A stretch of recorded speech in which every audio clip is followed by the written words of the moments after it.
Boa tarde, meu nome é Júnior, sou mestrando aqui do PPG da Unicinos, sou bolsista do CNPq e orientando da professora Giane Bonin. O que eu vou apresentar aqui é a etapa metodológica, assim, é um recorte de como eu pensei a metodologia para o meu trabalho de conclusão de curso, que eu encerrei ano passado, e como que esse pensamento ele se reconfigurou para pensar também agora a minha dissertação de mestrado, né? Como que eu estou pensando ela, então, porque eu realizo um movimento similar, mas que vai sofrer várias alterações. Então, no meu trabalho de conclusão de curso, eu pensava a metodologia assim como uma reflexão construtiva, né? Como uma potencialidade de diálogo, de abertura de perspectivas que ia confluindo diversos métodos ao longo da caminhada, né? A pesquisa ela ia se construindo e iam surgindo então essas rupturas que acabavam por transformar ela a todo momento, né? Então nada disso era estático, né? A construção ia sendo pensada e ia sendo elaborada ao longo da pesquisa. E como a minha pesquisa, então, ela trabalhava, como eu vou explicar daqui a pouquinho o que era essa pesquisa, trabalhava com diversos outros campos para pensar esses sujeitos da comunicação, eu realizava um processo de pensar também aspectos da sociologia, da filosofia, e realizava essa pesquisa que acabava se tornando, então, também transmetodológica para pensar os sujeitos. A pesquisa que eu realizei no TCC, ela queria entender como que as empregadas latinas da série Devious Maids, como era construída a identidade cultural delas e de que forma os sujeitos que assistiam essa série, eles podiam pensar no potencial de cidadania comunicativa, como essa série gerava um espaço de visibilidade para essas mulheres pensando na cidadania comunicativa. Então, os movimentos iniciais que eu realizei foram esse de pesquisa da pesquisa, né, para pensar o que o campo já tinha produzido acerca da recepção das identidades culturais e da cidadania, também da América Latina, da migração feminina nos Estados Unidos, porque a série se passava nos Estados Unidos, né, com imigrantes do México, e aí para então contextualizar a pesquisa e posteriormente realizar a etapa da pesquisa teórica. O recorte que eu vou dar aqui agora é mais nas fases de pesquisa exploratória, né, e da análise, de como que eu realizei esses movimentos de aproximação aos sujeitos e como que eu pensei esses sujeitos, então, para realizar a pesquisa.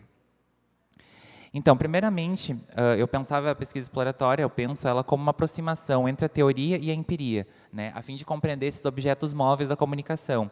Porque uma série também ela vai se transformando, né? A cada episódio, então, muda a história, muda a narrativa, e aí a gente tem que conseguir compreender como que os sujeitos estão apropriando isso e a que caminho ela está levando. Então, isso demanda planejamento e várias estratégias para se acercar que tipo de questionamento que vai se fazer esses sujeitos na pesquisa em recepção. Então, para Devious Maids, eu pesquisei no Facebook, na pesquisa do Facebook, a palavra Devious Maids para encontrar, então, grupos, ou pessoas, ou páginas, né, que estivessem interessados na série que pudessem, então, contribuir com a pesquisa. Eu encontrei 80 resultados, né, e entrei, então, em 2 grupos, por ordem assim, de relevância e de participação dos sujeitos nesses espaços, que era um Devious Maids Brasil e um outro que era um grupo internacional. Né?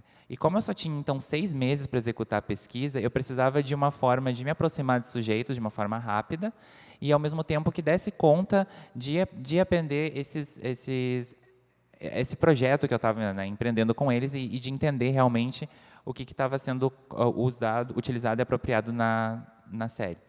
Então, eu realizei um questionário no Google Forms, né, um inicial, que eu mandei para todos, né, foi um post aberto nesses grupos, questionando perguntas muito gerais assim deles e da relação deles com as séries. E, ao mesmo tempo, eu realizei então um processo de assistência com certo distanciamento, de assistir essa série pensando nos meus questionamentos, nos meus problemas de pesquisa e como que eles poderiam ser resolvidos a partir daquilo que os sujeitos me entregassem, né, das conversas com eles. Então, na fase extensiva, eu obtive 25 respostas, né, que foi essa fase inicial. Foram 17 no Brasil e 8 no exterior, no grupo internacional. E eu realizei 35 questões em 3 eixos diferentes, que era da identificação dos entrevistados, da relação deles com a série e das apropriações da série e das personagens que eles estavam realizando. A partir dessa fase, então, eu vi aqueles que mais demonstraram assim competências de conversar, de entender a série, e parti, então, para uma seleção, para uma fase qualitativa, daqueles que também se demonstraram dispostos a participar de uma segunda etapa da pesquisa. Nesse questionário, então, eu obtive 8 respostas, 7 do Brasil e uma do exterior, E eu realizei 15 questões no questionário do Brasil e 20 questões no do exterior. Essas 5 questões essas no exterior eram vinculadas à migração, para entender como que os sujeitos migrantes, então, estavam vendo a série lá fora e que potencial isso me gerava para entender a cidadania comunicativa, né, num espaço fora do Brasil. Então, essas questões elas estavam alinhadas à pesquisa nesse sentido de entender a migração, a apropriação das identidades culturais e as percepções de cidadania desses sujeitos, né, a partir da ciência da série. Nessa fase qualitativa, eu estabeleci um vínculo maior, então, com os entrevistados, né? Não foi somente um questionário no Google Forms, foi uma conversa também por Facebook, porque, em função de eu ter pouco prazo para realizar a pesquisa, eu não conseguia adensar, né, nesses sujeitos, como uma entrevista por Skype ou uma entrevista presencial. Então, isso foi algo que então me levou a pensar para o mestrado numa abordagem diferente, né? Porque o chat do Facebook, essa distância, elas acabam não gerando essa compreensão contextual do sujeito, né? Apesar de proporcionar uma análise individual mais aprofundada, né, que me permitiu já ver essas nuances de cidadania dentro desse ambiente. Então, na análise qualitativa foram esses 8 sujeitos, e a partir das conversas com eles, o que me permitiu ser visto é que eles têm uma cultura multimediatizada, né? Os sujeitos que estão inseridos agora, então, nesse processo de recepção na sociedade em vias de mediatização, eles carregam marcas dos vários espaços pelos quais eles circulam, né? Dos vários ambientes, das redes sociais, dos sites da série, enfim, e dos outros lugares da onde eles fazem download, do Netflix. Então, eles já têm uma cultura e uma competência multimediática, né? A partir desse consumo, da apropriação que eles fazem de múltiplos produtos, inclusive de outras séries que eles assistem, né, que acabam gerando gosto pela temática, enfim, da América Latina, ou que gere algum tipo de aproximação às personagens da série. E esse repertório acaba afetando a significação desses sujeitos, né, a forma como eles vão entender a série, compreender as personagens que estão sendo ali mostradas, acaba afetando o que eles compreendem. E eles demonstraram uma diferença muito grande do que eles compreendiam pela ficção e pela realidade. Eles sabiam que aquilo que estava sendo mostrado na série não adensava realmente a cultura dessas mulheres latinas, né? O que elas de fato passavam e o que elas estavam vivendo e o que estava sendo mostrado.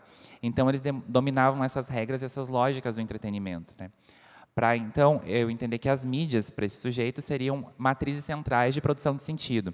O que eles estavam assistindo era o que estava sendo entregue para eles pela mídia, até porque aqui no Brasil, enfim, eu acredito que na própria América Latina, existe um certo silenciamento, né, do que realmente acontece com esses migrantes. Não é muito divulgado, inclusive no âmbito do entretenimento, das séries de televisão, é algo mais clichê, como eu vou falar daqui a pouco, que foram as apropriações que eles fizeram.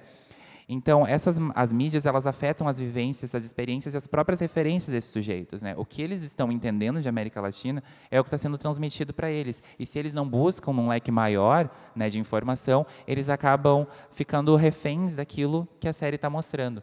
Então, essas marcas, elas são percebidas nas leituras que os sujeitos fazem. Então, as séries, para eles, essa série está muito marcada pela cultura estadunidense, né? Como os Estados Unidos são um grande produtor desse tipo de conteúdo e que acaba sendo veiculado para nós, tanto na televisão como nos canais de streaming, por exemplo, eles acabam gerando uma cultura que está vinculada ao padrão de qualidade e de produção deles. Então, os latinos, apesar de começarem a ganhar espaço nessas séries, eles ainda são silenciados ou mostrados como traficantes, empregadas, sujeitos que não são protagonistas, de fato, de uma atitude de empoderamento, mas sim subalternos ou submissos a algum tipo de relação patrão-empregado, como é o caso da série. Então, os sujeitos eles têm uma relação muito forte de tempo e competência, né? Quanto mais tempo eles assistem às séries, mais competência eles demonstraram nos questionários para me falar sobre aquilo que eles estavam compreendendo e entendendo da série. E eles criam, então, essa nação romantizada, né? Para eles, a cultura mexicana seria aquela mostrada nas telenovelas, ou então na série, que é muito romantizado, né? Eu estive no México, na LAIC, esse ano, e é gritante a diferença, né, do que é realmente mostrado na televisão e do que é viver essa cultura. Então, o midiático é o que oferta essas interpretações e aproxima diferentes realidades, apesar de não mostrar o que é realmente uma realidade. E a cidadania comunicativa permitiria, então, promover esse encontro intercultural entre os sujeitos, né, dos sujeitos, enfim, brasileiro enxergando a cultura latina através de uma série. Seriam espaços para se pensar o outro através dos personagens. E essa matriz de sentido, então, colocaria em xeque os sentidos preferenciais, né? O que está realmente sendo mostrado, que sentido é esse? Devious Maids, então, a partir do que eu analisei, acaba insistindo nesses clichês, não representando a verdade. A protagonista, uma das produtoras da série, fala que é como se fosse alguém de fora, né? Esse sujeito não é parte de si. E o mercado tenta vender a série, então essas latinas são americanizadas. Apesar de também mostrar essa questão da hibridação, das identidades, dos conflitos de valores e de que as latinas não são sempre empregadas. Então, assim, para que houvesse uma cidadania comunicativa, né, eu vou correr um pouco, eu estou meio sem tempo, o que a série deixa mais de questão mesmo é de que, para que houvesse uma cidadania comunicativa de fato, deveriam, então, se compreender as empregadas de um modo denso, sem discriminação ou a ideologia delas, né? Sem esse viés apenas de entretenimento, mas sim de dar visibilidade, de mostrar o reconhecimento do outro, de mostrar a verdade cidadã deles, né? Dar esse protagonismo, mas sem simplificar as identidades, sem insistir nos clichês, nos estereótipos. E aí, então, para a minha dissertação, eu penso nessa aproximação pelo Facebook com os grupos, mas então também de ver indicações de sujeitos para que eu possa ter, de fato, uma aproximação e uma proximidade com eles para entender melhor esses contextos em que eles vivem e de como que eles entendem enfim, a América Latina. A série que eu vou estudar é Queen of the South, que é uma protagonista brasileira, Alice Braga. Ela é veiculada nos Estados Unidos, né? E, enfim, entender o narcotráfico, entender como esses sujeitos estão apropriando, né, essas temáticas da América Latina dentro das séries americanas e se isso realmente colabora para uma cidadania comunicativa. É compreender essas marcas midiáticas realmente na sua complexidade. Era isso, obrigado.